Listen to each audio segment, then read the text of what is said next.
Expectation ഒന്നും ഇല്ലാതെയാണ് ഞാനത് ഉണ്ടാക്കുന്നത്. പക്ഷേ ഉണ്ടാക്കി വന്നപ്പോഴാണ് മനസ്സിലായത് ഇത് എക്സ്പെക്റ്റ് ചെയ്യാൻ കുറച്ച് വകയുള്ള സാധനം തന്നെയാണെന്ന്. അഹാന കൃഷ്ണകുമാറിൻ്റെ വീഡിയോസിലൂടെയാണ് ഞാനത് പരിചയപ്പെടുന്നത്. പക്ഷേ എങ്ങനെ പോയാലും ഞാനൊന്നും ഇത് പുറത്ത് പോയി കഴിക്കാൻ നിൽക്കില്ല എന്ന് എനിക്ക് ഉറപ്പാണ്. അതുകൊണ്ട് വീട്ടിൽ തന്നെ ഒന്ന് ട്രൈ ചെയ്ത് നോക്കാമെന്ന് കരുതി. പിന്നെ ആവശ്യത്തിന് മാങ്ങ ഇരിപ്പുണ്ട്. അപ്പോൾ സംഭവം മനസ്സിലായില്ലേ, ഇത് മാംഗോ സ്റ്റിക്കി റൈസ് ആട്ടോ. എൻ്റെ കയ്യിൽ സ്റ്റിക്കി റൈസ് ഒന്നും ഇല്ലാത്തതുകൊണ്ട് ഞാൻ ബസ്മതി റൈസ് വെച്ചിട്ടാണ് ഉണ്ടാക്കുന്നത്. പിന്നെ ഇത് ഉണ്ടാക്കാൻ വളരെ എളുപ്പമാണ്. തേങ്ങ ചിരവി പാലെടുക്കുക എന്നുള്ള പ്രയാസം ഒഴികെ.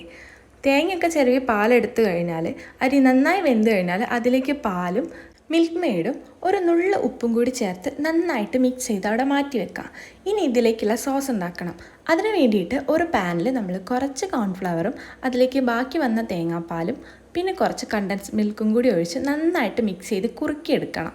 അങ്ങനെ അതിലേക്കുള്ള സോസും തയ്യാർ. ഇനി ഇതിലേക്ക് വേണ്ടിയിട്ടുള്ള മാങ്ങ ചെത്തി വൃത്തിയാക്കിയിട്ട് നമുക്കിത് പ്ലേറ്റിൽ വിളമ്പട്ടോ. അത്രയേ ഉള്ളൂ പണി. വിളമ്പിക്കഴിഞ്ഞാൽ ഇനി എടുത്ത് കഴിക്കാം. പിന്നെ ചിലരൊക്കെ ഇതിനെ പലതും പറയും, കേട്ടില്ലേ? പക്ഷെ അവരൊക്കെ വായ ഇതുപോലെ കഴിക്കാൻ കൊടുത്ത് നമ്മൾ അപ്പൊ പിന്നെ രുചിയൊക്കെ മനസ്സിലായി ആൾക്കാർ നമ്മുടെ വഴിക്ക് വന്നോളൂ കേട്ടോ.